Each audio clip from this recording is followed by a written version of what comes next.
lang yung autograph, handshake, makasabahin sa kanta. Bonus lang yun. Nung pinayagan ako, hindi ko ma-explain yung feelings ko.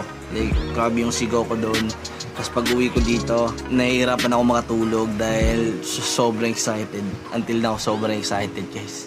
Super excited ako. Sa lahat ng rapper, sa lahat ng artist. Si Flo G talaga dahilan kung bakit nagra-rap ako. Binigyan niya ng kulay yung buhay ko. Ganon siya, men. Ganon yung feeling, kaya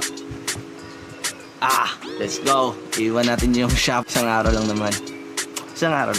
Dahil si Flo G din nagbigay ng inspiration. Dahil din sa music ni Flo G, natatanggal yung mga stress ko. Na-motivate ako dahil sa music niya. Dahil sa kanya, nagsusulat na din ako. Dahil sa si Flo G dahilan, men, kung bakit gumagawa ko ng kanta. Kung tatanungin niyo ako, bakit idol ko si Flo G, pero bakit yung datingan ko hindi Flo G? Like, men, idol ko si Flo G, pero